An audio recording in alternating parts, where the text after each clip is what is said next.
കൊടി നോക്കി പാർട്ടി നോക്കി മാത്രമേ ഇവിടെ പെൻഷൻ കൊടുത്തിട്ടുള്ളൂ. അതൊക്കെ മുടങ്ങി കിടക്കുകയാണ്. അത് പാർട്ടി നോക്കാതെ കൊടി നോക്കാതെ അവർക്ക് വേണ്ടി ഇറങ്ങി പ്രവർത്തിക്കാൻ കഴിയും. പക്ഷേ ഇവിടുത്തെ വികസനം എന്താണെന്ന് നിങ്ങൾ അന്വേഷിച്ചറിയാം. ഈ ജഗതി ഗ്രൗണ്ട് അങ്ങനെ തന്നെ കിടപ്പുണ്ട്. ശവർ കൂപ്പാരമായി കിടക്കുന്നു. ആൾക്കാർ നടക്കാൻ നിർത്തി. അതിന്റെ ഇടയിൽ കൂടെ ഓട ഒഴുകുന്നു. അവിടെ പോയാൽ ഇവിടെ താമസിക്കുന്ന ആൾക്കാർ ഇവിടെ ഉണ്ട്. അവിടെ ചോദിച്ചറിയാം. അത് ബുക്കിൽ നമുക്ക് ബുക്ക് വെച്ച് കൈവയ്ക്കാൻ പോകാൻ പറ്റത്തില്ല. ചുള്ള ജോലി കൊണ്ട് തുടങ്ങിയവരാണ്. ചുള്ള ജോലി ചെയ്ത് കൊത്തന്റെ കയ്യാള് ചെയ്തു. ആ തിരുവനന്തപുരത്തേക്കകത്ത് ഓട്ടോറിക്ഷ കൊണ്ട് ജീവിച്ചതാണ്. ഇവിടെ ചെറിയ കടയാണ് ഞാൻ അത് തുടങ്ങിയത്. അത് ശരി, ഇപ്പം ഞാൻ സ്വന്തമായിട്ട് സ്ഥലം വാങ്ങി കെട്ടിടം വെച്ചുകൊണ്ട് താമസിക്കും. പൂജപ്പുര വികസനമുണ്ട്, വഴുതക്കാട് വികസനമുണ്ട്. ജഗതിയിൽ മാത്രം പാവപ്പെട്ട ആൾക്കാർ താമസിക്കും. ജഗതിയിൽ മാത്രം വികസനമില്ല. ചേച്ചി, നമ്മളിപ്പോ ജഗതിയിലാണുള്ളത്. സത്യം പറഞ്ഞു കഴിഞ്ഞാല് നമ്മുടെ രണ്ടാമത്തെ സ്ഥാനാർത്ഥിയിലേക്ക് നമ്മൾ എത്തിയിരിക്കുകയാണ് അല്ലെ? അപ്പൊ എന്ത് തോന്നുന്നു ചേച്ചി ജഗതിയിൽ ഇപ്പൊ എത്തി നിൽക്കുമ്പോൾ? ശരിക്കും ഞാൻ ജഗതിയിലോട്ട് ഇപ്പൊ വന്നപ്പോ തന്നെ ഒരു വല്ലാത്ത ഉത്സവ പ്രതീതിയാണ്. കാരണം തദ്ദേശ തെരഞ്ഞെടുപ്പിന്റെ ചൂടിനപ്പുറം ഇവിടെ ഒരു ആഘോഷമാക്കിയിരിക്കുകയാണ്. കൊടിതോരണങ്ങൾ കൊണ്ടും ഓരോ രാഷ്ട്രീയ പാർട്ടികളുടെയും കൊടികളും ഒക്കെ കൊണ്ട് നിറഞ്ഞിരിക്കുകയാണ് റോഡൊക്കെ.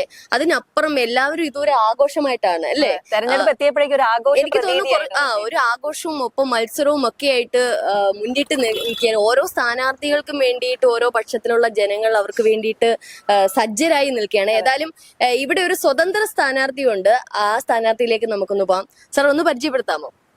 ഞാന് ഇവിടെ ജഗതിയിലാണ് താമസിക്കുന്നത്. ഞാനൊരു സ്ഥാപനം നടത്തുന്നു, സുധി എന്റർപ്രൈസ് എന്ന സ്ഥാപനം ഞാൻ ഇവിടെ നടത്തുന്നു. 40 വർഷം കൊണ്ട് ജഗതി ജംഗ്ഷനിലാണ് ഞാൻ താമസിക്കുന്നത്. എന്തുകൊണ്ടാണ് സ്വതന്ത്ര സ്ഥാനാർത്ഥിയായിട്ട് നിൽക്കാൻ കാരണം? അത് ജനങ്ങളുടെ തീരുമാനമാണ്. ജനങ്ങൾ പറഞ്ഞിട്ടുണ്ട് ഇവിടെ ഒരു സ്ഥാനാർത്ഥിയാവണം. കുറെ കാലം കൊണ്ട് പറയണം നിങ്ങൾ ഇവിടെ ഇലക്ഷൻ നിൽക്കണം. അപ്പൊ ഞാൻ എന്റെ പ്രവർത്തനം കണ്ടു. ഞാനിവിടെ ഒരുപാട് ജീവകാരുണ്യ പ്രവർത്തനമൊക്കെ ചെയ്യുന്ന ഒരു വ്യക്തിയാണ്. അപ്പൊ അതെല്ലാം കണ്ടുകൊണ്ട് ആൾക്കാർ സമ്മതത്തോടാണ് സ്വതന്ത്ര സ്ഥാനാർത്ഥിയായത്. മറുഭാഗത്ത് നിൽക്കുന്നതും അത്ര മോശക്കാരല്ല. ഈ പറയുന്നോണം പൂജപ്പുര രാധാകൃഷ്ണനും മറ്റുള്ള സ്ഥാനാർത്ഥികളൊക്കെ കുറച്ചുകൂടിയൊക്കെ ഫെയിം ഉള്ളവരാണ്. അതിനിടയിൽ നമുക്ക് എങ്ങനെ പിടിച്ചു നിൽക്കാൻ പറ്റും? അത് ഏത് സ്ഥാനാർത്ഥി ഉണ്ടെങ്കിലും ഞാൻ എന്നെ കുറിച്ച് മാത്രം പറഞ്ഞാൽ മതിയല്ല. ഞാനിവിടെ ജംഗ്ഷനിലുള്ള ആളാണ്. ഈ ജംഗ്ഷനിൽ നിന്ന് വിജയെന്ന് വിളിയാക്കുന്ന രീതിയിലാണ് ഞാനിവിടെ താമസിക്കുന്നത്. മറ്റുള്ള സ്ഥാനാർത്ഥികളൊക്കെ കുറച്ച് ദൂരെയാണ്. അവരൊക്കെ നമ്മൾ അടുത്തുള്ള ആൾക്കാരല്ല. അപ്പൊ ആരെപ്പറ്റി ഞാൻ കുറ്റം പറയുന്നില്ല. പക്ഷെ ഞാൻ താമസിക്കുന്നത് തൊട്ടടുത്താണ്, ജഗതി ജംഗ്ഷനിലാണ്.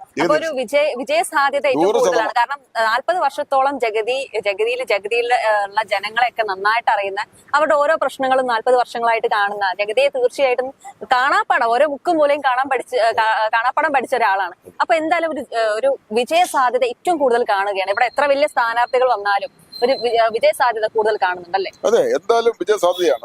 ഇവിടെ ജനങ്ങളുടെ സപ്പോർട്ടാണല്ലോ. അല്ലാതെ കൂടെ ഒരു 10-100 പേര് പോയിട്ടൊന്നും കാര്യമില്ല. അതൊന്നും വോട്ടല്ല. ഇവിടുത്തെ ആൾക്കാരല്ല കൂടെ പോകും. സ്ഥാനാർത്ഥി കൂടെ പോകുന്നത് ഇവിടുത്തെ ആൾക്കാരല്ല. ഇവിടുത്തെ ആൾക്കാരെന്ന് വോട്ടാണ്. അവര് കൂടെ ആരും പോകത്തില്ല. എന്റെ കൂടെ ഞാൻ ഒറ്റയ്ക്കാരും പോകുന്നത് എന്നോട് 10 പേരെ കാണുള്ളൂ. ഞാൻ 10 പേര് പോകുമ്പോൾ അത് 20 പേര് പോകും, അല്ല 50 പേര് പോകും. പക്ഷെ അത് ഇവിടുത്തെ ആൾക്കാരല്ല.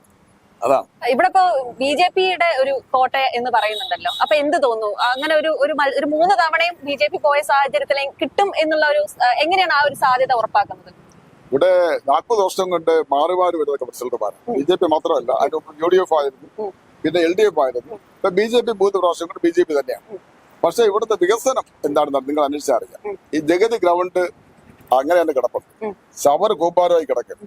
ആൾക്കാർ നടക്കാൻ നിർത്തി. അതിന്റെ ഇടയിൽ കൂടെ ഓട ഒഴുകുന്നു. അവിടെ പോയാൽ ഇവിടെ താമസിക്കുന്ന ആൾക്കാർ ഇവിടെ ഉണ്ട്. അവിടെ ചോദിച്ചറിയാം. അത് ബുക്ക് വെച്ച് കൈവയ്ക്കാൻ പോകാൻ പറ്റത്തില്ല. ആ മാർക്കറ്റ്, പാങ്കോട് മാർക്കറ്റ് പിറകിൽ കോളനി ഉണ്ട്. പോയി നോക്കി, പാവപ്പെട്ട സാധാരണ ആൾക്കാർ താമസിച്ച സ്ഥലമാണ്. അവിടെയൊക്കെ എന്ത് ചെയ്യണ്ടേ? അല്ല, വലിയ VIP-യുടെ സ്ഥലത്ത് പോയി നമ്മൾ ചെയ്തിട്ട് കാര്യമില്ല. ഈ സാധാരണക്കാർ, ഇവിടെ കൂലി ജോലി ചെയ്യുന്നവർ, വീട്ടുജോലി ചെയ്യുന്ന ആൾക്കാർ, അതിന്റെ ഇടയിലേക്ക് ഇറങ്ങിച്ചെല്ലാൻ ഇവിടെ കഴിഞ്ഞിട്ടില്ല. ഈ 40 വർഷം കൊണ്ട് ഇവിടെ ജയിച്ചു പോയ ആൾക്കാർ, ഇവിടെ ട്രിഡോ ചെയർമാൻ ആയ ആൾക്കാർ ഇവിടെ ജയിച്ചു പോയതാണ്. ഈ തിരുവനന്തപുരത്തിന് വേണ്ടി, ഈ ജഗതിക്ക് വേണ്ടി ഇവരെന്ത് ചെയ്യുന്നു? തിരുവനന്തപുരം എന്ന് പറയുമ്പോൾ ഒരു രാഷ്ട്രീയ താവളങ്ങൾ തന്നെയാണ്. അത് ഇടതും വലതും BJP ഒക്കെ ഭരിക്കുന്നത്. അപ്പൊ ഈ രാഷ്ട്രീയം ഇല്ലാത്ത ജനം എന്ന് പറയുന്ന ചുരുക്കമായിട്ട് വരും. ആ നിഷ്പക്ഷമായിട്ട് നിൽക്കുന്നവരായിരിക്കും കൂടുതൽ സ്വതന്ത്ര സ്ഥാനാർത്ഥിയുടെ നന്മതിന്മകളൊക്കെ വേർതിരിച്ചറിയുന്നത്. അപ്പൊ ഇതിനിടയിൽ ഒരു കടുകട്ടി മത്സരത്തിനിടയിലാണ് താങ്കൾ നിൽക്കുന്നത്. അപ്പോൾ രാഷ്ട്രീയം ഇല്ലാത്ത അല്ലെങ്കിൽ രാഷ്ട്രീയമുള്ളവരും താങ്കളെ അനുകൂലിക്കും എന്ന് തന്നെയാണോ പറയുന്നത്? എനിക്കിപ്പം ഒരു പാർട്ടിയുടെ അംഗീകാരമല്ല. ഈ സാധാരണക്കാര് വെച്ചാല് ഇവിടെ നിൽക്കുന്ന 2 സഹോദരങ്ങൾ ചോദിച്ചറിയാം. ഞാൻ എന്നെ കൊണ്ട് എന്താണ് സഹായമുള്ളത്? ഇവർ 2 പേരേ ഉള്ളൂ. അവരെ മാത്രം വേറെ കൂടുതൽ ആൾക്കാർ 2 പേര് ചോദിച്ചാൽ അവർ പറയും. അപ്പൊ ഞാനിവിടെ എല്ലാ പാർട്ടിയുടെയും അംഗീകാരം എനിക്കുണ്ട്. ഇവിടെ UDF, കോൺഗ്രസ്, BJP അവരെല്ലാവരും സപ്പോർട്ടാണ്. പിന്നെ എന്നെ സ്നേഹിക്കുന്ന ഒരു കൂട്ടം ആൾക്കാരുള്ള സ്ഥലമാണ് ജഗതി. ഞാനിവിടെ താമസിക്കുമ്പം എന്തെല്ലാം സഹായം എന്നെ കൂടെ കഴിയണം. ഞാൻ ഈ മന്ത്രിമാര് പറയും പോലെയുള്ള സഹായങ്ങൾ ചെയ്യാൻ പറ്റില്ല. ഒരുപാട് എന്നോട് കഴിയുന്ന സഹായമൊക്കെ ഒരു ആഹാരമില്ലെങ്കിൽ ആഹാരമായി കൊടുക്കാൻ, അങ്ങനെയുള്ള കാര്യങ്ങളൊക്കെ ഒരുപാട് ഞാൻ ചെയ്തിട്ടുണ്ട്. അതുകൊണ്ട് എനിക്ക് ജനങ്ങളുടെ സപ്പോർട്ടോടെ 100% ജയിക്കും എന്നുള്ള പ്രതീക്ഷയാണ്. എന്തൊക്കെയാണ് ഇനി ഈ ഒരു വാർഡിൽ അഥവാ താങ്കൾ ജയിച്ചു കയറുവാണെങ്കിൽ ചെയ്യാൻ ആഗ്രഹിക്കുന്ന കാര്യം? ജയിച്ചു കയറണം വെച്ചാൽ ആദ്യം ഞാൻ ചെയ്യേണ്ട പണിയെന്ന് വെച്ചാൽ ഈ ഗ്രൗണ്ടിന്റെ പ്രശ്നം ഞാൻ മാറ്റും. അവിടെ ആ ചവറ് കുട്ടികളെ താമസിക്കത്തില്ല. അവിടെ എന്തെങ്കിലും ഷോപ്പിംഗ് കോംപ്ലക്സും അതുമായി ബന്ധപ്പെട്ട് ഈ കടകളുടെ പുനരുദ്ധാരണം, കടകളെ പൊളിക്കും, റോഡ് വികസനം വരെയാണ്. അപ്പൊ അവർക്ക് എന്തെങ്കിലും ഒരു കടകൾ നടത്താനുള്ള സൗകര്യം, അവരുടെ സ്റ്റാഫുകൾ അവരൊക്കെ ചുമ്മാ വെറും കൈ വിടാൻ പറ്റത്തില്ല, അവർക്ക് എന്തെങ്കിലും ഒരു മുൻഗണന, അങ്ങനെയുള്ള കാര്യങ്ങൾ. ഈ കോളനികൾ ഇവിടെ ജഗതി ജംഗ്ഷനിൽ കുളമുണ്ട്, അവിടെ പോയി നോക്കി അറിയാം. ആ ചുറ്റുപാട് താമസിക്കുന്ന ആൾക്കാർ തീരെ പാവങ്ങളാണ്. കിടന്നുറങ്ങാൻ നിവൃത്തിയില്ല, തറയിൽ കിടന്നുറങ്ങുന്ന ആൾക്കാർ, സീറ്റുകൾ മറച്ചു കിട്ടുന്നവർക്ക് ഇവർക്കൊക്കെ എന്തെങ്കിലും ചെയ്യാൻ പറ്റില്ലേ?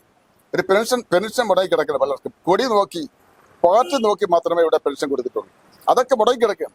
അത് പാർട്ടി നോക്കാതെ, കൊടി നോക്കാതെ അവർക്ക് വേണ്ടി ഇറങ്ങി പ്രവർത്തിക്കാൻ കഴിയും. ഞാനിവിടെ ഉള്ളതുകൊണ്ട് എനിക്കിവിടെ എല്ലാവരും അറിയുന്നുണ്ട്. ഇവിടെ അന്വേഷിച്ചാൽ അറിയാം.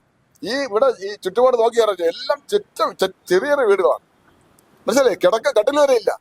അതെല്ലാം കൊടി നോക്കിയാൽ കൊടുക്കുള്ളൂ. ഇത് പാർട്ടി നോക്കിയാൽ കൊടുക്കുള്ളൂ. കൊടി നോക്കാതെ, പാർട്ടി നോക്കാതെ ഒരു വികസനം ഈ ജഗതിയിൽ വേണം. അതാണ് എന്റെ ആഗ്രഹം. തീർച്ചയായിട്ടും താങ്കൾ ജഗതിയിൽ ഒരു മെയിൻ സെന്ററിൽ തന്നെയാണ് ഒരു ഷോപ്പ് ഇട്ടിരിക്കുന്നത്. അതുകൊണ്ട് തന്നെ സാധാരണ ജനങ്ങളെ കുറച്ചുകൂടി അറിയാൻ, അവരുടെ സ്പന്ദനം എന്താണെന്ന് തികച്ചും അറിയാൻ സാധിക്കുന്നുണ്ട്. സാധാരണക്കാരിലേക്ക് ഇറങ്ങാൻ, അവരുടെ ഒരു വിഷമങ്ങളും പ്രയാസങ്ങളും ഒക്കെ നേരിട്ട് കാണുന്ന ഒരു വ്യക്തി എന്ന നിലയിൽ ഒരു പക്ഷെ നിരവധി പ്രവർത്തനങ്ങൾ ചെയ്യാൻ സാധിക്കും. താങ്കൾ ഒരു കോൺഗ്രസ് അനുഭാവി കൂടിയായിരുന്നു. എന്തുകൊണ്ടാണ് പിന്നെ പാർട്ടി ഒരു സ്ഥാനാർത്ഥിയായിട്ട് നിർണ്ണയിക്കാൻ, എന്തുകൊണ്ടാണ് ആ ഒരു തീരുമാനത്തിലേക്ക് എത്താൻ? അത് സാധാരണക്കാരെ ആരും പോയിക്കൊണ്ട് വരത്തില്ലല്ലോ, സാധാരണക്കാരായി പോയല്ലോ. അവരൊക്കെ വലിയ നീളവും വീതിയൊക്കെ ഉള്ളവരെ നോക്കിയെടുക്കുള്ളൂ. ഞാൻ നീളവും വീതി ഇല്ലാത്തവനാണ്, സാധാരണക്കാരൻ.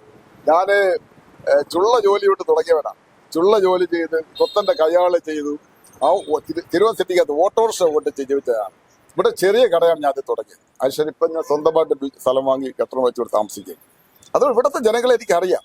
ഇവിടെ ജനങ്ങൾ നന്നായിട്ട് എന്നെ അറിയാം, എന്റെ ഹൃദയത്തെ അറിയാം. വെറുതെ ഒരു രാഷ്ട്രീയക്കാരൻ പറയുമ്പോഴല്ല ഞാൻ പറയുന്നത്. എന്നെ അറിയുന്ന ആൾക്കാരാണ് ഇവിടെ ഉള്ളത്. അവരുടെ വോട്ട് എനിക്ക് കിട്ടും. ഞാൻ എല്ലാ വീടുകളിലും ഞാൻ കെയർ ചെയ്തുകൊണ്ടിരിക്കുകയാണ്. അവിടെ ഉള്ളിൽ ഞാൻ കയറിക്കഴിഞ്ഞു, ഹൃദയത്തെ ഞാൻ കയറിക്കഴിഞ്ഞു. അവരെന്നോട് പറയുന്നു ഓരോ സ്ഥാനാർത്ഥികളെ പറ്റി, ഓരോ കഴിഞ്ഞ കാലം ചെയ്ത ഒരു പ്രവർത്തനത്തെ പറ്റി. അതുകൊണ്ട് എനിക്ക് വിജയം ഉറപ്പാണ്, അത് മാറ്റമില്ല. ഇപ്പൊ ജനങ്ങളെ അറിയാം എന്ന് പറയുന്നുണ്ട്. അപ്പൊ ഈ ജനങ്ങളിൽ നിന്നും എപ്പോഴും ഉയരുന്ന ഒരു കാര്യമുണ്ട്.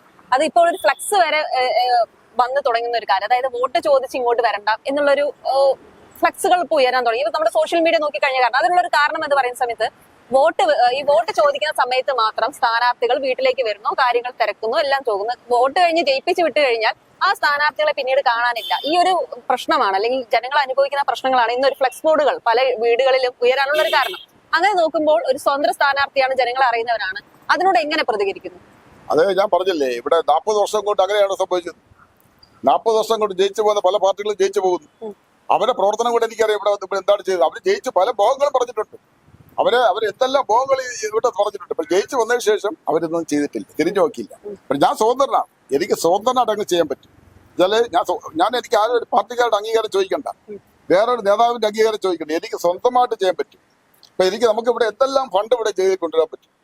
തിരുവനന്തപുരം ഇപ്പം പൂജപ്പുര വികസനമുണ്ട്, വഴുതക്കാട് വികസനമുണ്ട്. ജഗതിയിൽ മാത്രം പാവപ്പെട്ട ആൾക്കാർ താമസിച്ച് ജഗതിയിൽ മാത്രം വികസനമില്ല.